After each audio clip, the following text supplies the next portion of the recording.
Hi, I'm Karuna. I'm the founder and executive director for Mind Oasis, and this is Meditation Happy Hour. And my guest today is the beautiful Gina, and I'm going to let her say her last name because the last time I did it, I slaughtered it. So Gina, how are you doing? I'm good, thank you. My last name is Chesnaye. Chesnaye. It's so beautiful. Thank you for joining us today. Thank you for having me. Gina, where are you? And tell us a little bit about what you're up to in this world. I'm in Brooklyn, New York, and kind of right now in the middle of everything. Currently offering an online class through Mind Oasis, mind-body practices for resiliency in the time of Corona. And that includes meditation, qigong, breath work, yoga, pretty much every toolkit I've used for myself as well. And that many of them that I was using when I was sick with the coronavirus. And then I also offer practice to at-risk and vulnerable youth here in New York City, in the suspension schools, detention centers, ALCs, pretty much in and all over the place with the DOE and working within the justice system. And then I also share practice in East Africa, specifically right now with the women and children in the slums of Katwe in Kampala. I have a project going there that I'm trying to keep up and running. And then right now, really working to help them survive in terms of what's happening. And also training trainers. There's lots of stuff. Yeah, and we're going to deep dive into all of it for sure. Yeah. So, what's your day looked like so far? It's about 10:30 your time. Tell us about what your day has looked like since you woke up this morning. That was my daughter throwing laundry into my room. My day woke up with a head cold, like I told you. Today's actually a pretty quiet day. I don't have a lot of clients. So, wake up, make some coffee, meditate, and ground myself, and then plan the day out, and also try to suss out what my clients need and what practices to offer to them. And then more work, and then hopefully just chill. Yeah, good. And you mentioned your daughter, so tell us just a little bit about your home life. Who you got in your life hanging around in your apartment? Well, I'm very, very fortunate in that I live in a house in Brooklyn with a yard. I can see my trampoline over there, and my cat that's staring at me to let him in. So I have two daughters. One is 17, the other's 15. They both go to school here in New York City. And I have a dog named Horse Puppy, who's amazing, and two cats. And it's a really beautiful and full life. Yeah, so tell us a little bit about all of your work that's kind of transcontinental. I mean, I know that you're working in Uganda. You mentioned a little bit about that, but I know that you've worked in other places as well. What's the inspiration behind the international aspect of what you're up to in this world, which feels like more than one human being could do? So I'm picturing you with the hands of Vishnu, right? Yeah. I feel like that. There's a funny meme going around right now of that, washing the many hands. Awesome. So any mirth is necessary. As a child, I always wanted to travel extensively. And in 2014, I was a teacher at the Three Jewels, and I took part in a 108 Lives trip, which is a volunteer trip all about practicing the generosity of giving. And that was a trip where we went to Nepal and spent time sharing practice and being, and with the really beautiful, amazing kids in some orphanages and in the migrant camps. And because the work, and again, that's just a weird word, but the work kind of came together with the work that I'd been doing here, which is really all around helping people who are vulnerable and have experienced a lot of trauma as an effect of human rights gone wrong, So that just kind of continued, and I've been to Nepal now 4 times, I think, and I led the last trip. I had how many did I have? 18 volunteers that I led up into the mountains and around Kathmandu, and it was really beautiful. And then Yeah. that led to like going to Africa and doing work there. But it's only East Africa. Africa's kind of big. I've only been to Uganda and, yeah, Uganda and Kenya. Very cool. I have a friend, Ayula, who is the trekker that we've used in Nepal before when we did a trip with Mind Oasis, and he posted a picture of Kathmandu with clear blue skies. Yes, I've seen that. Yeah, and as you know, but if some of the people who watch this don't know, Kathmandu is typically, it's such a massive city. It's and where it's located, it ends up with a lot of smog. So by having this stay-at-home order, the skies have really cleared up, which is an interesting sort of positive side effect of what we're facing as a globe these days. So Gina, you mentioned your work in Nepal, but I know that you also are working in East Africa, in Uganda. Can you talk a little bit about your work in Kampala? And for people who don't know, that's the capital city of Uganda. Yeah, thank you. So I've been working in Uganda for about 4 years now, 5 years. You know, and at first it started sharing practice in the refugee camps and training trainers in on this, like street counselors, trauma therapists. And then I started working or sharing practice in the slums of Katwe and Chesnaye in Kampala, and specifically with the women and children. And they are from Karamojong, which is a region in the north of Uganda.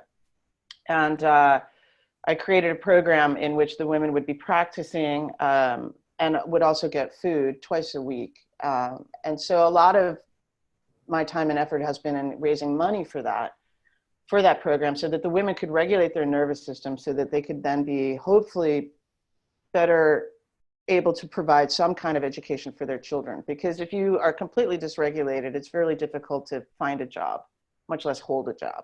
So the idea is that they would be able to have work, and then they could send their kids to school, and then this would start to break the cycles of suffering. They have nothing. Like, I have never seen or witnessed poverty and oppression like this ever. It's painful. Much less the fact that I can go in and leave. They're stuck there. So right now what's happening is, aside from the threat of coronavirus coming into the slums, which if it does could be quite devastating because of the underlying medical conditions. They have HIV, typhoid, tuberculosis, hepatitis, so many issues. So if and when, because I'm pretty sure the when will happen, the virus getting in there is going to be a huge problem. But what is even more of a problem is the fact that, unfortunately, this group of women and these children have no resources. There's no running water. There's or very little access to running water, no soap, very little food. They have to pick through garbage or scavenge to eat. And because of the lockdown that's happening in Kampala, and all of the stores are closed, and there's a curfew, nobody's allowed out past 7, I think it is. People are getting arrested if they're caught out on the streets. The women and the children, I'm very worried, are going to starve. So what I'm trying to do right now is figure out how to get money to them. Yeah. How do we get money to them? People can donate. People can contact me, but people can also donate through Fortunate Blessings. And Fortunate Blessings is the organization that Second Response is also a part of. And I'm on the faculty of Second Response. And they have been sponsoring my trips to Uganda and Kenya for the last few years. And we'll post a link to that. Okay. Yeah, anything would be extraordinary. I mean, we were able to send $750 to get hand sanitizer to the families, because they don't have fridges, they don't have bathrooms, they can't just go wash their hands, you know. So now the sanitizer is almost running out, but it's food. Yeah. Thank you. Do they live in some sort of encampment? Do they live together in some way? That's one of the bigger problems too, is because they're corrugated tin shacks basically, and they're right on top of each other. And there's all these, it's kind of like a maze when you're going in and out of them. And that's an area in Kampala, and it's known as Katwe. And there's also Chesnaye is another one of the slums, which is close by. Katwe is the worst. And are these women, you mentioned that they had come from the north, did I catch that right? Yeah. So are they refugees because of the border to Sudan? No, they're not South Sudanese refugees. They would be more, and they're not internally displaced. A lot of people leave Karamoja, the area, the region, to come to Kampala in search for food because drought affects that region so much. And there's also still, people are still recovering. It's a lot of post-war conflict is still happening. So they come to Kampala to survive. But then the existence there is, I mean, it's like, so when we talk about PTSD, which is post-traumatic stress disorder, many of them have what is called CTSD, which is continuing traumatic stress disorder. The events have not stopped. They're still happening. They're still being beaten, still rape is happening everywhere. They're witnessing violence all the time. It's incredibly difficult existence. So I thought maybe you could talk a little bit about your own experience with coronavirus and then maybe segue into what inspired you to say, I want to offer some practices up for people who are dealing with this pandemic. Okay. So, you know, I'm also a practicing Buddhist, and so the path of the Bodhisattva is one that I walk and try to walk every day, every moment, with my thoughts and my speech and my body. And here in New York City, I had spent 3 weeks in East Africa, sharing practice and training others in January. Came back and, was pretty much settling into being back in New York. And then, all of this started to happen. And in March, early March, I got sick. And, it was pretty crazy here because there's no testing unless you have extreme symptoms. So I was very fortunate in that, I'm not high risk. My symptoms were considered mild, never had a fever, never had problems breathing. But for 2.5 weeks, just felt awful, which was also compounded by the anxiety and the fear of what was happening everywhere. So there's the inner and the outer experience for all of us. Which I am seeing in such really interesting ways, because a lot of what's coming up for people is any kind of unresolved trauma, any issues that's all coming up through their bodies. And I see it as a way actually to really start to heal a lot of that too. And because of me being the person that I am, feeling powerless is like, oh, I hate it. It really drives me crazy. And I was still working with private clients when I was sick, but I'm somebody not unlike you who likes to do something, and which is also an effect of my nervous system being activated. My sympathetic nervous system, as everybody's, was like, we have to do something. And then it's like, you can't do anything, right? You literally could not do anything unless you're a healthcare worker, right? Or the people who are helping to kind of keep everything going, which is amazing. So a good friend of mine who is also a teacher on Mind Oasis, Michael McSwain, had told me about a meditation student of his who was really struggling with the virus. And then I realized that I can offer skills that I was using when I was sick. And so that's how it happened. Yeah. So we meet Mondays and Wednesdays, and it's a 6-week series so far. And we have just finished our first week of mind-body practices for resiliency. And the idea is that it's being offered for free on Mind Oasis, largely because Gina is donating her time. We are in the process of looking for a sponsor, but regardless, the show goes on, right? And so do you want to talk just a little bit about, not using names, but just what you've noticed from the people who are joining us? I've had a few observations of sort of the flavors of suffering, I'm going to use that word, Yeah. in the group that's shown up. I think we've had about 150 people sign up. We've had just over 30 showing up consistently. Let's just hear a little bit about what you're seeing in the group. Okay, so the group it's one of the things that I really appreciate is that the group is global. There's people from all over the world who are participating, and they're watching recordings later, or they're able to join us, even though they're 7 or 8 hours later. What I am seeing, and I've been, and people have reached out to me individually as well, so that I can also know what to offer. My experience with the coronavirus was my experience, and I can offer from that, and also from my knowledge of working with trauma in the body. But it's really useful, of course, for me to know specifically what's going on with somebody if somebody's experiencing something that's arising very strongly. So what I am seeing, which was also my experience, is that, like I mentioned, any kind of unresolved trauma, especially grief, is coming up. People that have lost people are remembering that again as we work through the collective grief of the people around us. A lot, myself included, there's a lot of weeping, which is also completely necessary and appropriate. People are working with anxiety. Anxiety, I would say, is probably the number one thing that's coming up.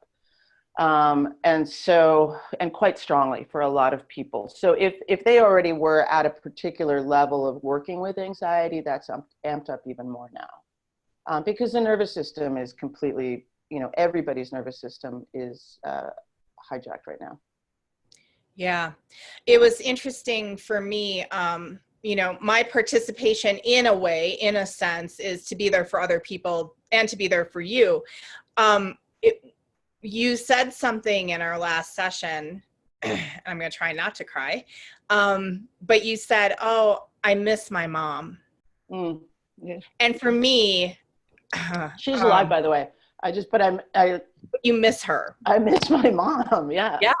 Well, and so for me, my mom passed away when I was 25, and many of the people who watch this from the Mind Oasis community know that story. She was about my age, actually, and beautiful and a runner and full of life, and she was in a tragic motorcycle accident. I'm sorry.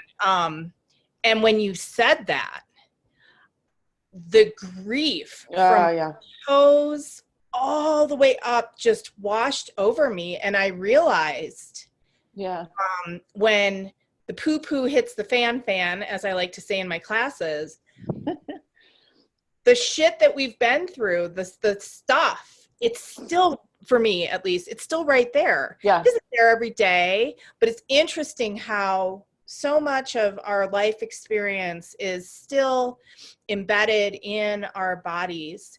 And so what really resonated for me once I was able to get my act back together was how many people are in their homes and they're not necessarily able to be with their mom or be with their grandbabies or their children, grown children that usually are a big part of their support system. Yes. Mm-hmm. Absolutely. I'm so thankful that my daughters are here, because they're my daughters, they're my touchstone.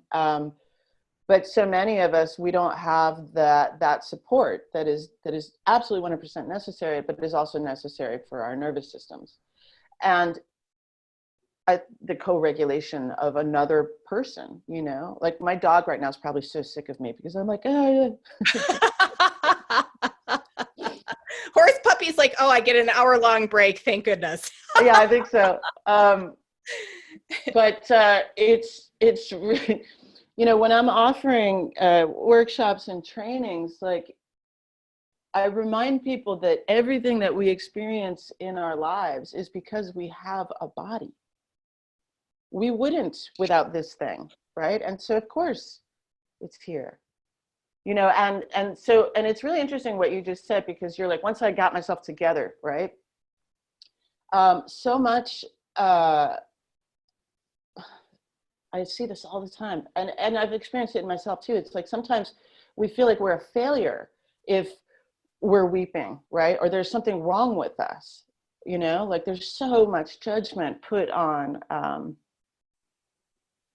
feeling life, you know, and but there's a big difference though between being able to hold that for yourself, you know, and also, and then being incredibly dysregulated, right? And so we're what I'm working to do for myself and other people is be able to regulate the nervous system so that you can hold your pain and witness it and not be completely overwhelmed by it, right? Yeah, it's actually huge. I saw an article, very well-meaning Buddhist daily something, that said something about like how to, you know, the article was going to tell you how to, I think it was control or something in chaos. It was like how to, oh, I know, how to bring order to chaos. And I thought, I really want to drop an F-bomb, but I'm not going to. Screw that.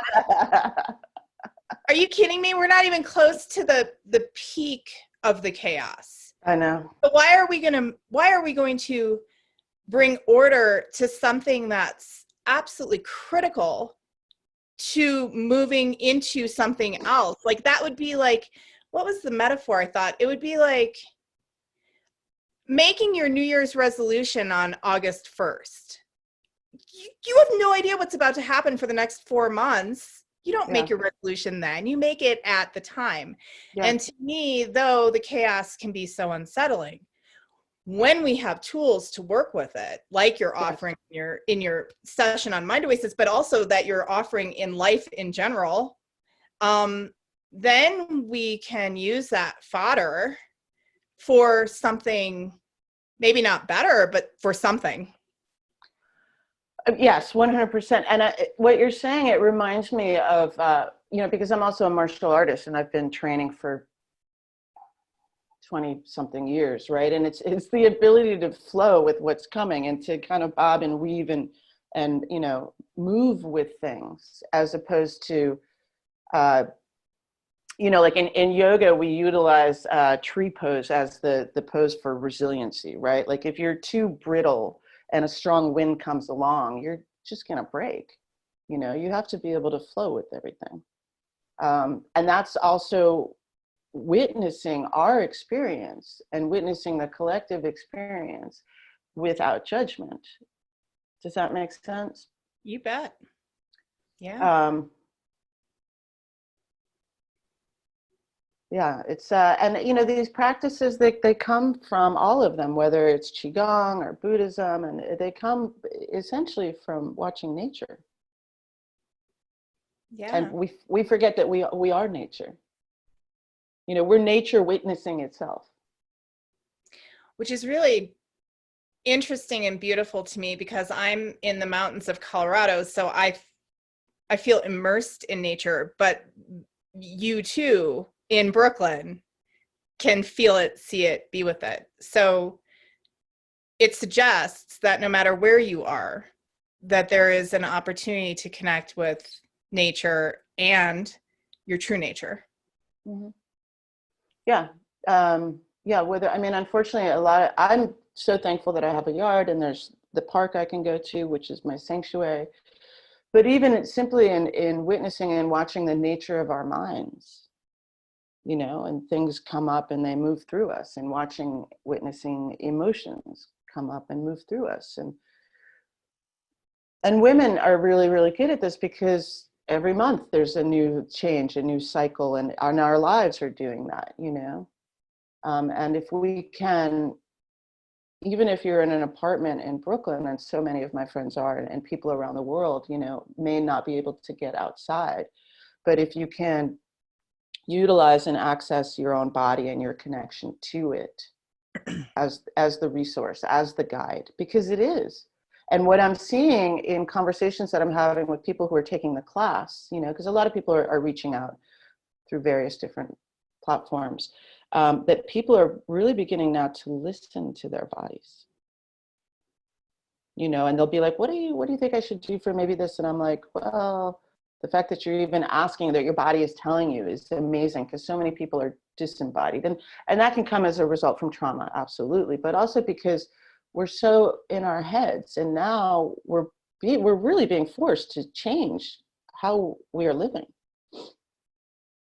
Do you have one, two very simple, like if somebody's watching this and they're like, yeah, Gina, I'm with you, but I have no idea how to do that. Like, is there something, just a go-to practice of some sort that you could share? Yeah, well, the go-to practice is breath work, really. A lot of, and I was practicing just before our meeting right now, and it was really interesting watching my mind, because of course I'm like, what am I going to talk about? And then I'm like, okay, refocus. And then, the mind does that, and then you bring it back, which is what the mind does, right? But our awareness of that is the key. If, however, your monkey mind is chattering quite loudly, and I mentioned this in the class, so that the monkey mind, the nonstop chatter, which we all have right now, but when that nonstop chatter can start to affect your nervous system so much that your heart is racing, you're having trouble breathing, right? And that goes into anxiety, or for some people, they get so downregulated, they don't even want to get out of bed, right? So recognizing the monkey mind is the first step. As the monkey mind, naming it too helps. Mine is Carlos. And then using your breath to regulate your nervous system. And so that's what I was doing moments before we had our meeting, while I was practicing. And it's a practice. So we can do that now if you want. Absolutely. Let's do it. I could use it. Yesterday, I felt depressed for the first time in a very long time. Oh yeah, I'm starting to see that happen too. And before we do some breath work, I'll just say that what I have definitely seen is that people's nervous system got totally amped, right? Went into sympathetic nervous system, got to do some fight or flight. And then now we are literally isolated and can feel trapped. And so we are starting to downregulate. And I'm seeing people go into depression, which again, at the moment you can recognize what's happening, means you get space from it. Yeah. Yeah. 5 a.m. yesterday morning, I knew. I woke up. I typically wake up pretty quiet, like the life, right? My lifestyle is pretty quiet. My son's 23, so I don't have all the extra. Mind Oasis is like 3 years old though, so like I have a toddler I care for. But I just really felt lethargic and kind of sad. Yeah, and that's what a lot of people are feeling. Yeah. And the thing is, like, how can we have grace in that? Be like, okay, yeah. And then maybe investigate that, be curious about it, as opposed to judge ourselves. Like, what is lethargic and sad? Does it have a color? Does it have a tone? Where am I feeling that in my body? Yeah. And then you can utilize different skills to upregulate, I went for a run. Yeah, that's what I do. I'm never sure if that's spiritual bypassing, but screw it, it felt good. I felt a hell of a lot better afterwards, I can tell you that. Of course. Yeah, you're using your body. I mean, when I go for a run, I listen to a lot of Dharma. I listen to my teacher, Venerable Robina Corton, and she kicks my ass even when I'm listening just on her talks, But yeah, running is absolutely appropriate, because then you're upregulating, and then you can see the experience. Yeah. Okay, so let's do. I love this because it's literally like 6 breaths. Okay. So anybody that's watching, just see if you can sit well. Meaning broaden the collarbones, lift up the sternum. And with breath work or any meditation, you can close your eyes or keep them open, however you feel comfortable. And it's always a nice reminder too, that every breath that we take is the exhale of all of the trees. Right? We inhale their breath. So we'll inhale up to our collarbones and hold it gently.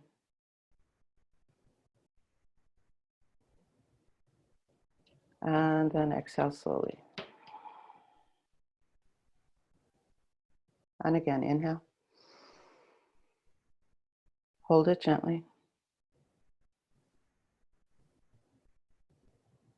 Exhale slowly. One more. Inhale. Hold it gently.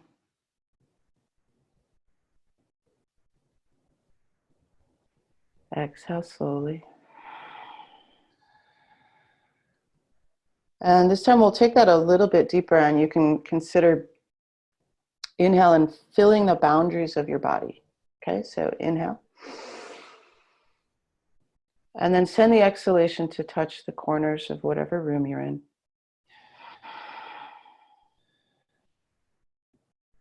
And again, inhale.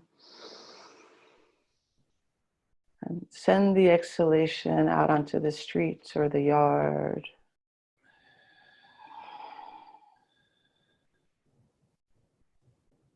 And one more, inhale.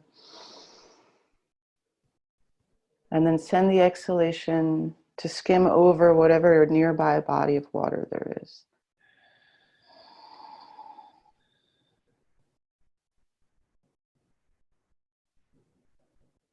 And then we're going to take that one step further.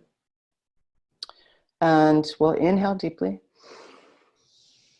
And then just gently drop your chin into your sternum. Retain the breath.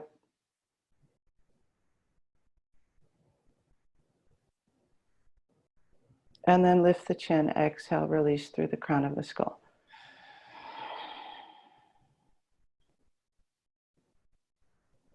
Two more. Inhale. Drop the chin down into the sternum.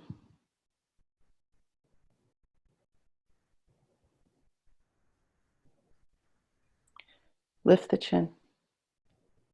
Exhale, release. And last one. Inhale. Lifting the chin, dropping the chin down to the sternum.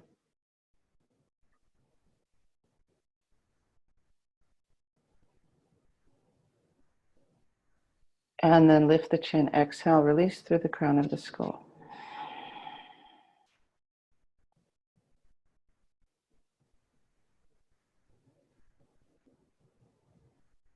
You know, 3 minutes and I'm a completely different human being. There you go, folks. Yeah, I feel much better too. Because we're engaging our parasympathetic nervous system, and helping to tone the vagus nerve, for sure. When I offered this breathwork practice in a detention center up in the Bronx, this was a center for kids that were below the age of 17 and had been arrested for violent crimes. And that's like a whole nother conversation, right? But I had offered this practice, and one of the kids is like, he's like, yo, I feel high, man. And I was like, I know, and it's cheaper. Get you in less trouble too, sweetheart. Exactly. That's what I said. I can't remember who it is, but someone was teasing around about, all the kundalinis who are always working with breath and movement and breath, and basically like they're walking around feeling the bliss of feeling high all the time. And it's kind of true. It's why bhakti yogis are so lovely, because they're so, their thing is we got to ground them, right? Yeah. Bring it down too. So you're a yogi and you're a beautiful Buddhist and you do all these beautiful sevas, service projects, and lest anyone think that means you're just some little gentle yogi walking around. What else you up to? Something about kickboxing? Oh yeah. So I haven't had a fight in a few years, but I would love to. Training for a fight requires a lot of time. You don't want to lose because you're tired, So I also utilize kickboxing and boxing and for my clients as a way to upregulate, to work with depression, to work with anger, to feel embodied, to have agency. And it's really beautiful seeing the effects of that with them. And Yeah, so I've been training for, like I said, more than 20 years. I love sand-dog kickboxing. Yeah, so sand-dog kickboxing is like, you can take people down, you can throw knees, you can sometimes throw elbows. It's fun. What brought you to the world of, I guess that would be considered martial arts, right? Yeah, it's a martial art, yeah. What brought you to that world? When I was a kid, I was living in Mexico City. I'm half Mexican. I was living there until I was about almost 6 years old. And my brother got sent to karate and I got sent to ballet, and it really pissed me off. And then, I've been an athlete all my life. I played team sports forever. And then I got to a place with the team sports where it wasn't enough for me. And the really interesting thing about being a fighter and being in the ring is that your greatest opponent is yourself. And very much like meditation. Like going into the ring is very much like sitting on the meditation cushion, because what you're working with is all this stuff. And and then, when I first started training, I found out that I'm actually quite good at it. And, there's a difference between being able to hit somebody, but then also being able to take a hit and to do it in a way that requires skill and respect, deep respect. My fight family, I just got some of the most beautiful messages from one of them this past week, but like, there's so much love and trust and like, it's really beautiful. Awesome. As we wrap up here, is there any last wisdom that you'd like to drop for the times we find ourselves in, which are certainly unpredictable, a bit of uncertainty? And I think beyond just health, I'm thinking also about isolation. I'm thinking about scarcity mentality. And the fact that a lot of people have lost their job and a lot of people have no idea if their businesses are ever going to be able to reopen. It is an interesting, weird time. What you got? Anything? Yeah, I mean, okay, so what I'm definitely seeing is that the people who are typically kind are now even more kind. And the people that are not are exhibiting behavior that's not particularly useful or productive. I'm definitely seeing that. And that arises certainly from a fear-based mentality. Absolutely. And for those of us, it's really an opportunity to rise up and perhaps take some other people with us through our actions and our speech. I'm seeing that too with people. Yeah. It doesn't cost anything to be kind. Exactly. And when I work with my high school students, I tell them, I say, what we practice, we becomes. How we see the world is the world. And if you practice being an asshole, you're going to be a really good asshole. So why not practice the other, Yeah. And as a reformed asshole, I have to say that, it's like training. It's like training for anything else, Absolutely. and frankly, you slip sometimes, or I should talk about myself. I slip. And then it's like, the word that's coming up is grace. Can you have the grace Exactly to your own self to say, could have probably done better on that one. Mm-hmm. But the good news is that the world just keeps giving you opportunity after opportunity after opportunity to make a choice. Mm-hmm. And I feel like as you flex that muscle, right, and you're making the non-asshole choice, it gets easier and easier. And then it becomes the go-to. Yeah, it becomes how you you are. Positive feedback loop. It's real interesting. Some exactly. people are born super kind, and some of us have to learn how to be super kind. And as someone in that latter category, I'm here to inspire the whole world that it's possible, and that you just have to use that positive feedback loop again and again. Yeah, and it feels wiring. Well, yeah. and what you said is precisely it. It just feels better. It feels better. I think about all of the people that I've known personally or, in the world globally, politically, who are not kind. And it must feel awful, awful. And I have compassion for them because of that, you know?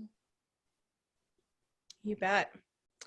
I would be remiss if I didn't mention one other tool on Mind Oasis that's free through June. It's called Community Meditation. And I sent out a notice to all of the people in Mind Body for Resiliency as well. Every day we offer 30-minute sessions during the week, several 30-minute sessions where you can come on and be in community and meditate. And the thing that makes that kind of cool is if anyone is feeling that loneliness factor, Yeah. There's a worm friendly guide who's there, and that community is growing and people really get to know each other from across the US, but also from around the world. Like 5 a.m. on a Monday morning, there's always at least one woman from Holland who joins that session, right? And so you begin to, though you're perhaps isolated within your home, our platform allows you to connect with people and like-minded people around the practices of meditation. So I'll put the link for that. And I'll also put the link for Gina's series, because even though we're going into week 2 next week, the recordings are up. And so you could sign up and not skip a beat at this point. And we're building, building skill sets. And actually on Monday, I'm going to be doing an overview of polyvagal theory, so people understand what's happening. Very cool. And I have to say, the Qigong aspect has been really lovely. I don't have a lot of background in Qigong, and I'm sure there's other people like that. And I just have to say it's really potent and beautiful. It's a beautiful practice. Beautiful, beautiful practice. It's like magic. Yeah. It really is. Completely agree. So, well, Gina, thank you so much for taking so much time with us. We appreciate you. Thank you for donating your time to bring this beautiful program forward. And we just wish you all health all the time. Yeah, everybody, all over the world.